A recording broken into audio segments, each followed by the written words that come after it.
Hi folks, welcome to Crisco's Corner. Unfiltered commentary, and not your truth, the real truth. Please like, share, and subscribe. And as always, thank you for your support.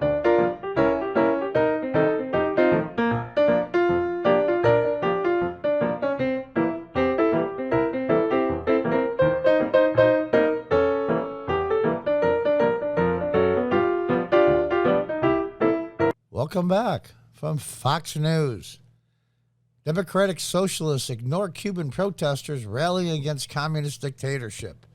Yeah, it's one of the biggest hypocrisies in the world, 90 miles off our shore. Poor Cuba. But I do have to say, in all fairness, though, it certainly helped the conservative Republican cause by having all the displaced Cubans in Florida and other places in the United States. Thousands of Cubans marched down Havana's Malecon Promenade and elsewhere. You can see there's some of the police arresting people. Anti-government protest broke out Sunday in Cuba demanding freedom and calling on the disbandment of the government's communist dictatorship, all while some of the U.S. most outspoken, well-professed democratic socialists appear to be in lockstep by not acknowledging the historic events unfolding on the island about 90 miles from Florida. Fox News has emailed Representatives Omar, Cortez, Tlaib, and Senator Sanders and yet to receive a response from any of them. As of early Monday, none have even mentioned the protest on social media. No, not at all. But Tuesday afternoon, asked by Fox for comment on Cuba, Sanders said, "Well, I support throughout Latin America and Cuba and every place else the right of people to protest for a decent economy and for political freedom." You're full of shit.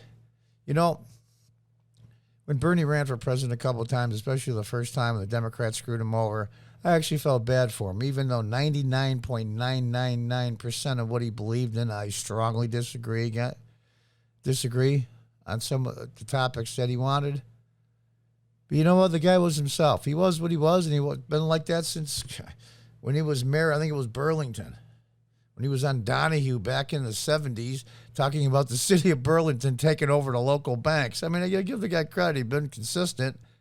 And then he sold out. For what? Wait for it. Money. Big shocker, huh? Thousands of Cubans marched on Havana's Malecon Promenade and elsewhere to protest food shortages, high prices, and the coronavirus outbreak in one of the biggest anti-government demonstrations in the country ever.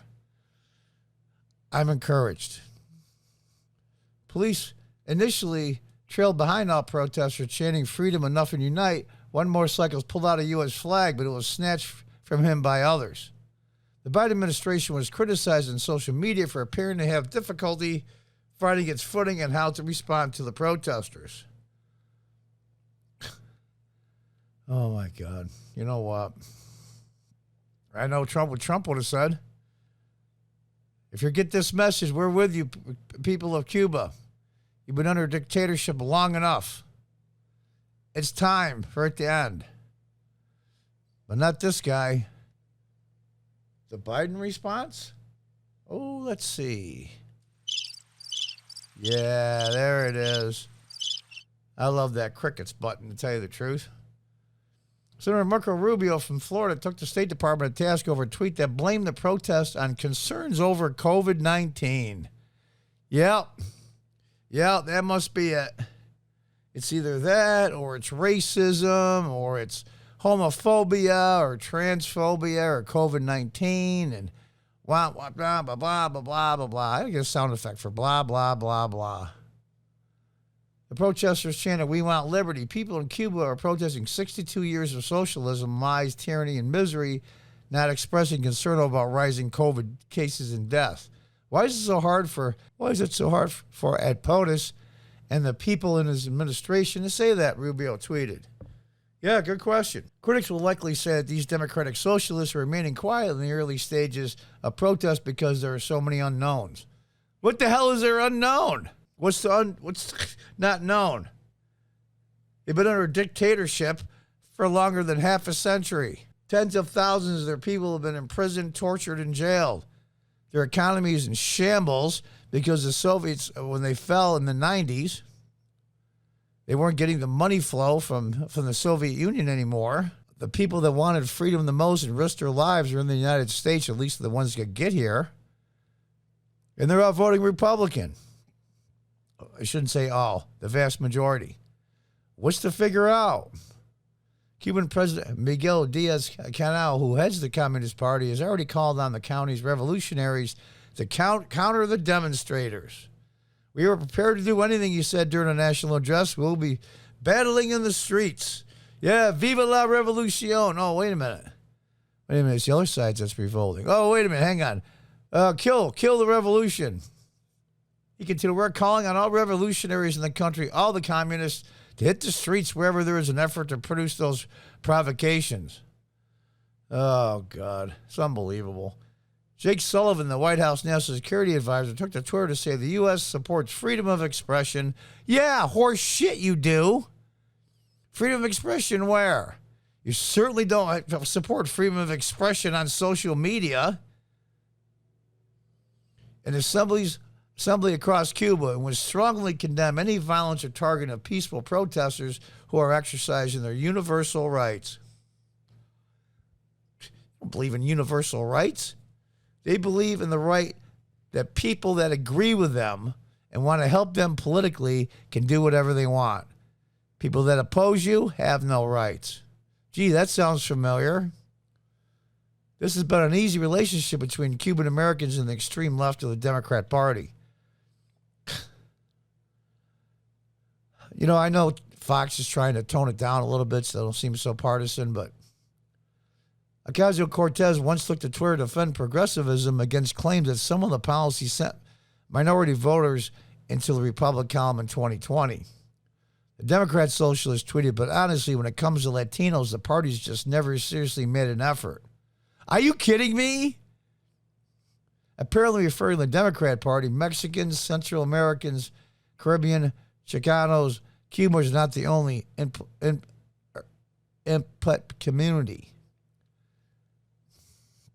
It's because you moron, because you think you're a racist. You think that all Latinos think the same.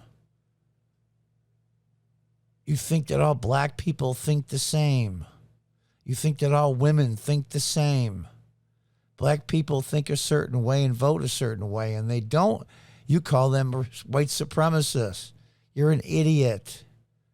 The Trump administration won the favor with a block of Cuban American voters who support his hardline stance on Cuba after he abandoned attempts at diplomacy brokered under former President Obama.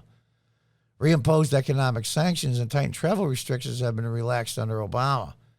The National Review reported that these legislators have never once denounced Venezuelan President Nicolas Maduro. Secretary of State Antony Blinken has described Maduro as a brutal dictator and vowed to continue recognizing opposition leader Juan Guaido. I'm really terrible at Spanish names. As Venezuela's rightful leader, a position shared with more than 50 nations. Oh, God. Representative Omar from Minnesota went as far as to accuse the U.S. of trying to lead a coup against Maduro. Yeah, I wish. Sanders once defended some of the policies of Cuba's previous communist dictator, Fidel Castro. Oh, God. He praised Castro, educated their kids, gave their kids health care, totally transformed the society. Yeah, to shit. Well, we're very, very opposed to the authoritarian nature of Cuba, but you know it's unfair to simply say that everything is bad. When Fidel Castro came into office, you know what he did? He had a massive literacy program. Was that a bad thing, even though Fidel Castro did it? Yeah, Hitler had how's that saying go? And under Hitler, the trains ran on time. Yeah, there were some things that happened during the Hitler regime, I guess you'd call it, for lack of a better, Third Reich. There's a whole shitload of really horrible stuff. These people are clueless, you know. Now that Bernie sold out, he's got a bunch of money, I guess. I think he would be more left. He would be more like he was, but that's what happens when you sell out. People that give you money, you've got to talk the way they want you to talk. Cruz reposted a video that just showed dozens in front of the Communist Party headquarters and said their current regime will be consigned to the dustbin of history. It was brutalized and denied freedom of generations of Cubans and forced my family and so many others to flee, he tweeted. The American people stand squarely with the men and women of Cuba and their noble fight for liberty. What can the United States really do besides tighten the sanctions? Do you really want to go into a shooting war? No, I doubt it. But, it broke my heart when I saw the protesters in Hong Kong just before COVID hit. Tens of thousands of them. And they were waving American flags and singing the American national anthem. It was awe-inspiring, it was. And it had, please help us. People around the world look to the United States for help to become free. And unfortunately, many in Washington, at least the majority in office, hate this country, think it's oppressive, think it's basically they call Trump a dictator, call him Hitler, call him a Nazi. They hate their own country. But the people in the world whose freedom is being taken away from them or has been taken away from them for generations do see the United States, as Reagan once said, the shining city on the hill. And they still do. And then when COVID hit and the protests stopped in Hong Kong, but when I saw those people in Hong Kong protesting, it broke my heart to see those American flags. Please help us. You're America. You're supposed to help people. You're supposed to help people that are oppressed. And there's nothing we could do. And then when COVID came, of course, and everything got cracked down. COVID in the protest, kind of an odd coincidence.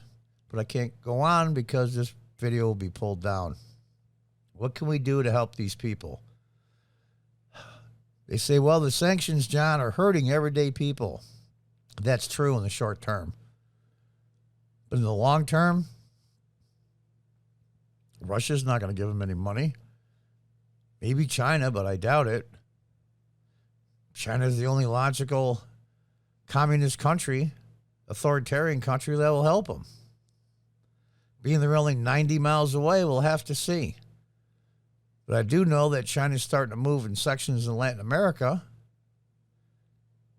Central America, Guatemala, Mexico. China's spreading its wings and spreading its totalitarian ideals. And here they are in Cuba, 90 miles away. I'm 64 years old. I was basically in kindergarten or in first grade when Cuba fell to the communists. And those people have seen so much. They were temporarily, I don't know if we call it a possession, but they were temporarily under the control, or at least the legal authority of the United States for a short time. I'll tell you the truth. Maybe we should have just annexed them. Millions of people's lives would have been so much better. But that's not the way it worked out. Cuba and North Korea are the two holdouts from the old Cold War communist days. And now that vile, disgusting virus of communism and progressivism has hit our shores. The virus that causes the most death is not a coronavirus. The virus that causes the most death in the world is communism and socialism and progressivism. It's always been that way and it'll always be that way. But the Americans have a choice to make. Which way will you go? Until the next time, folks, goodbye and good luck.